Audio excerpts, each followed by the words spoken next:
Bienvenida a esta exploración de hoy. Vamos a sumergirnos en un conjunto de ideas y relatos que realmente desafían nuestra comprensión habitual de la realidad. Así es. Todo esto extraído de fragmentos del libro Universo Prohibido de Leo Talamonti.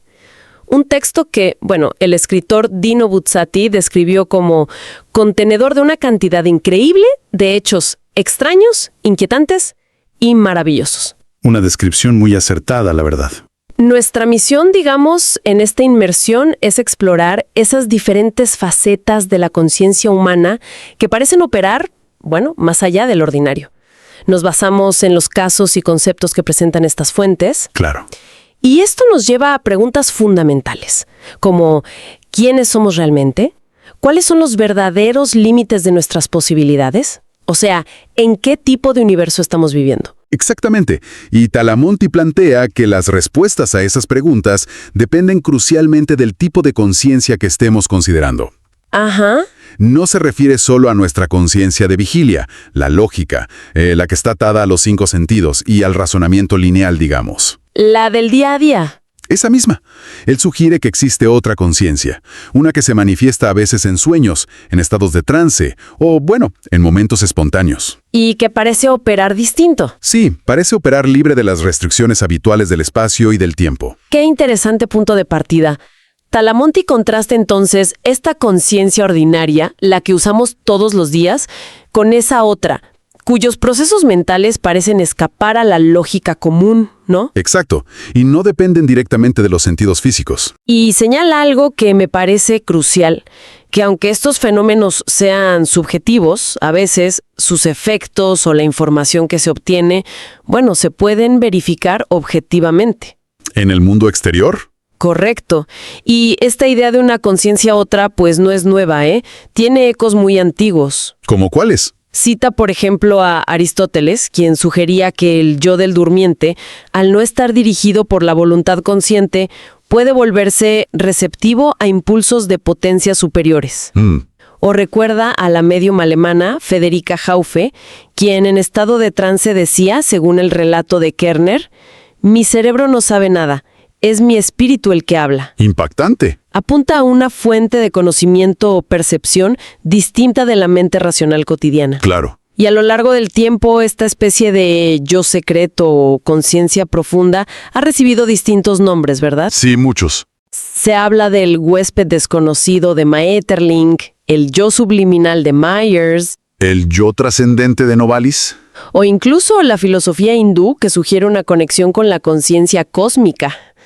Pero más allá de los nombres, la idea central es esa, una dimensión de la mente que opera con reglas diferentes. Tal cual. Y una de las ventanas más comunes y a la vez misteriosas hacia esa otra conciencia son los sueños.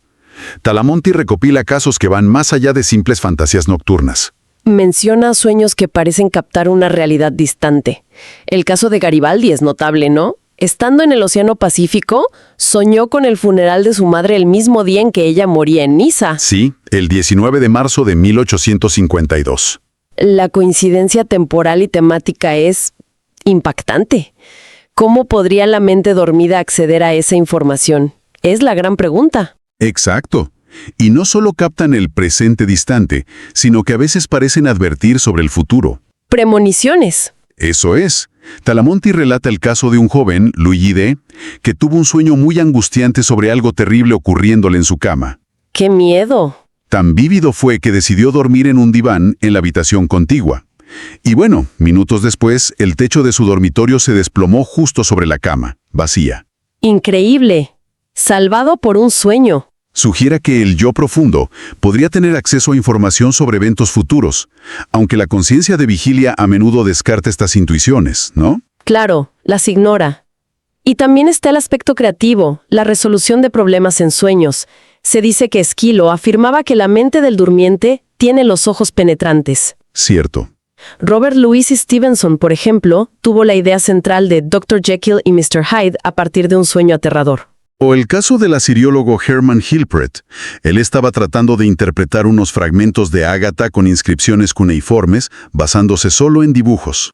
Complicado. Mucho. Y una noche tuvo un sueño muy detallado donde un sacerdote babilonio le explicaba el origen y significado de las piezas. ¿En serio? Sí. Al despertar, anotó todo y rectificó su interpretación inicial. Y lo fascinante es que, tiempo después, al ver las piezas reales en Constantinopla, confirmó que los detalles revelados en el sueño eran exactos. ¡Guau! Parece como si el sueño hubiera accedido a una fuente de información que le era inaccesible conscientemente. Es asombroso. Si los sueños sugieren una mente interna que opera de forma distinta, la clarividencia plantea si esa mente puede extenderse hacia afuera, ¿no? Percibiendo información a distancia, más allá del alcance de los sentidos. Justo. Talamonti dedica bastante espacio a esto. Describe casos como el de Pasqualina Pezzola, una mujer italiana analfabeta, que desde su casa podía realizar lo que llamaban telediagnósticos. Se concentraba en un paciente que estaba en otra ciudad, digamos Bolonia. A distancia. A distancia. Y describía su estado físico con detalles a veces sorprendentes, incluso mencionando aspectos que los médicos confirmarían después, como describir la normalización de la tensión arterial de una paciente antes de que se realizara la medición. Pero a ver, ¿cómo se asegura Talamonti de que estos casos no son simples coincidencias, exageraciones o información obtenida por vías normales pero olvidadas? Es una pregunta que surge inevitablemente. Es una objeción clásica y muy válida en parapsicología, claro. Talamonti presenta los casos tal como fueron reportados, a menudo con testimonios de médicos o testigos. Entiendo. No siempre hay pruebas irrefutables en el sentido científico estricto, eso hay que decirlo. Pero la acumulación de relatos detallados y convergentes de diferentes épocas y lugares es lo que él considera significativo. ¿El patrón? Exacto. Como el caso histórico citado por Kant de Emanuel Swedenborg viendo un gran incendio en Estocolmo mientras cenaba en Gotemburgo, a cientos de kilómetros. El famoso caso de Swedenborg. Ese mismo, describiendo su avance y extinción con precisión, algo que se confirmó días después. La fuerza reside en la especificidad y la improbabilidad de la coincidencia, digamos. Entendido. No se trata tanto de prueba de laboratorio, sino de patrones recurrentes en testimonios. Y a veces no son visiones claras, sino sensaciones, ¿no? Justamente. Como Napoleón llorando sin motivo aparente en Elba, justo cuando moría Josefina en Malmaison. Una conexión emocional, quizá. Podría ser. O un psiquiatra sintiendo una ansiedad súbita y muy específica por un incendio en el teatro donde estaba su hermano. Una sensación visceral. Talamonti sugiere que estas facultades podrían activarse más fácilmente en estados alterados de trance o semitrance, donde el yo desconocido, con sus capacidades aparentemente ilimitadas, toma protagonismo sobre la conciencia ordinaria y sus filtros críticos. Relacionado con esto, pero distinto, está el fenómeno de la psicometría. La idea de tocar un objeto y percibir información sobre su historia o las personas relacionadas con él. Suena a argumento de película. Sí, suena así. Pero Talamonti lo trata seriamente. Cita a pioneros como Joseph Rhodes Buchanan, que hablaba del alma y memoria de las cosas. El alma de las cosas. La explicación que recoge Talamonti sugiere que la mente del sensitivo, en un estado particular, podría seguir lo que llama la línea cronotópica. Línea cronotópica. Es como si pudiera sintonizar con la huella que el objeto ha dejado o recogido a lo largo de su existencia en el continuo espacio temporal. Una idea especulativa, claro está, pero que intenta dar un marco a las experiencias reportadas. ¿Y qué tipo de experiencias menciona? ¿Hay ejemplos concretos? Sí, claro. Por ejemplo, la misma Pasqualina Pezzola sintiendo náuseas intensas al tocar un pañuelo que había cubierto el rostro de una víctima de accidente. ¡Uf, qué fuerte! O el caso investigado por el doctor Gustavo Pagenstecher con María Reyes de Zeta.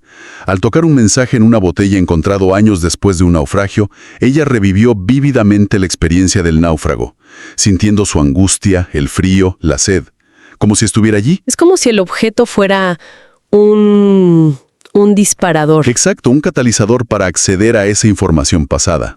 Si la mente puede leer el pasado en los objetos, tal vez lo más desconcertante es la idea de que también pueda vislumbrar el futuro. Esto nos lleva al fenómeno de la precognición. Sin duda, uno de los más desafiantes para nuestra visión lineal del tiempo, ¿verdad? Totalmente. Talamonti cita a investigadores como Charles Richet, que era inicialmente escéptico, Pero tras años de estudio, acabó aceptando la precognición como un hecho verificado, aunque inexplicable para él. Incluso Richet. Él mismo relató haber oído mentalmente un fragmento de conversación horas antes de que ocurriera exactamente igual en su presencia. Pero aquí también surge la duda, ¿no? ¿Cómo se distingue una premonición genuina de una simple ansiedad, una inferencia lógica o una pura coincidencia? Bueno, Talamonti se centra en casos donde la información recibida es muy específica, detallada e improbable. Dame un ejemplo. Por ejemplo, menciona a la señora Bajeto en una conferencia. Ella describió con precisión el aspecto físico, la ropa, una dolencia específica e incluso una vocación frustrada del hombre que horas más tarde se sentaría en una silla particular que ella había señalado de antemano. Mucho detalle para ser casualidad. Demasiado, parece. O los experimentos de W. Cox analizando datos de accidentes ferroviarios.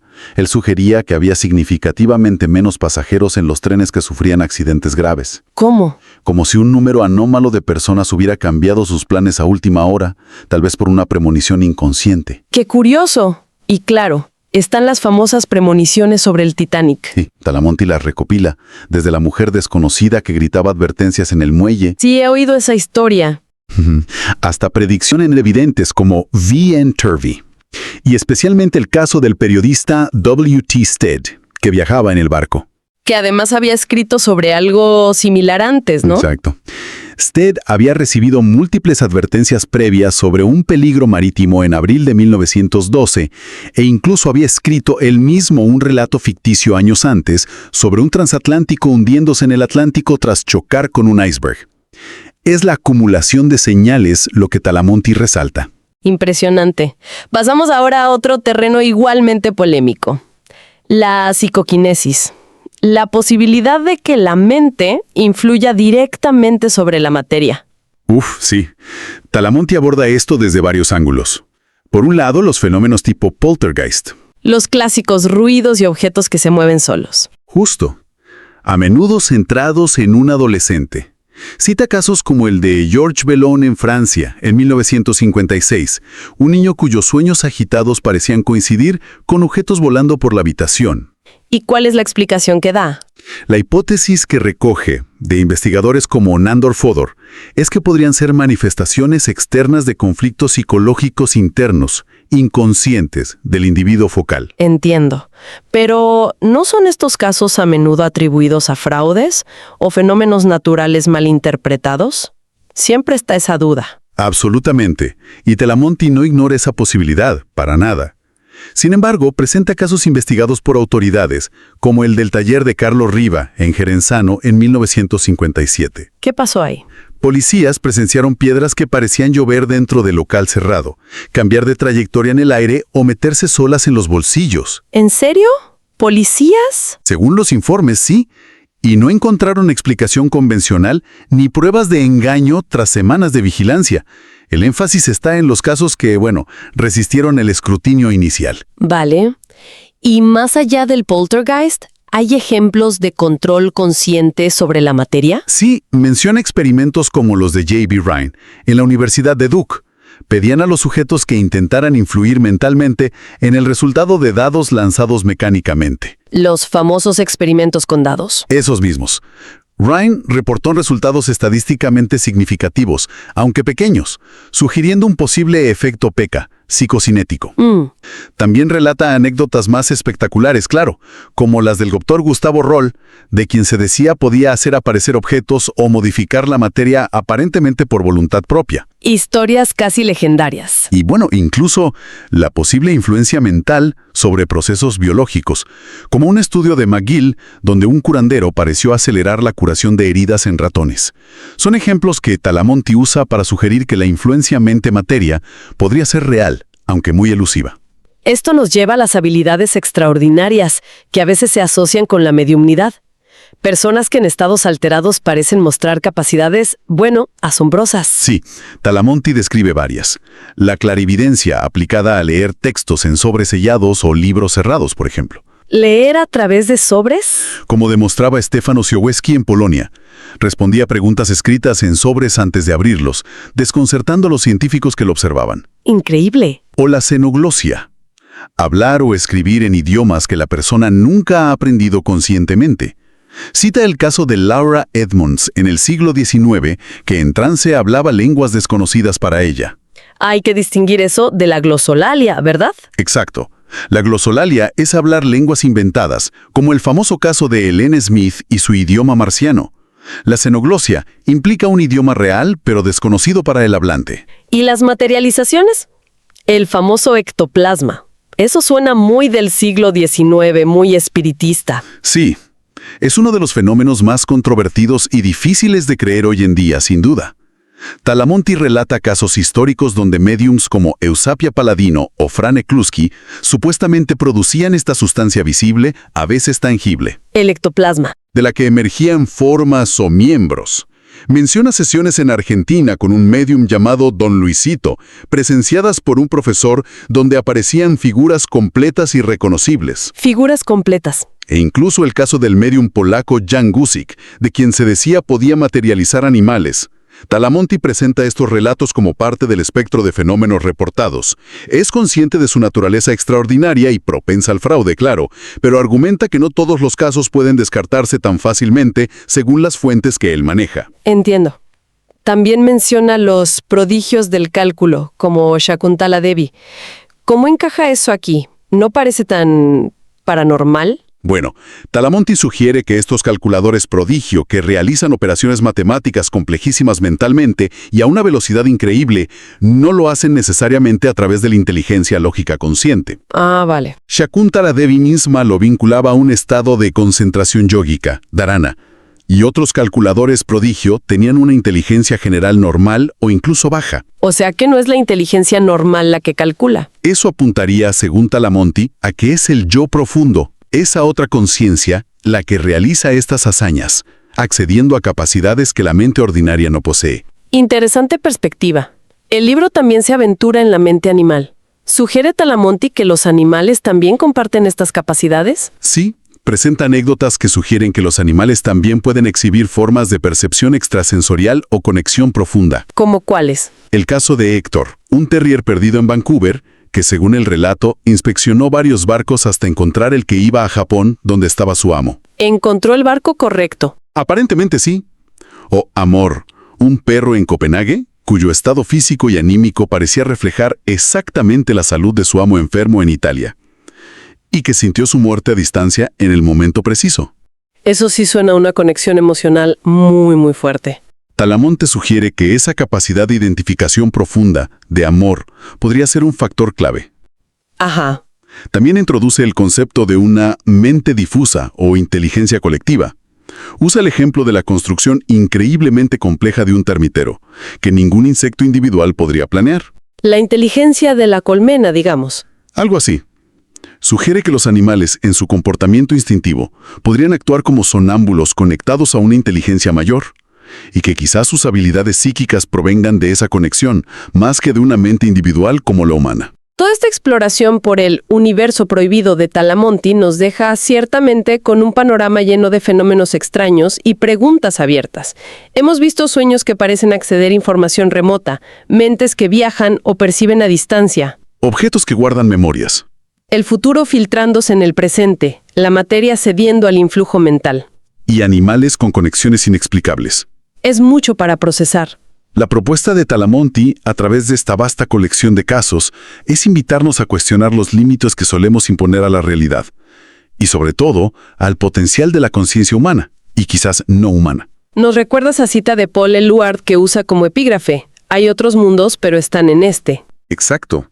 Estos fenómenos, por muy raros, esquivos y difíciles que sean de estudiar con los métodos científicos convencionales, ¿no podrían ser indicios de capacidades latentes en nosotros?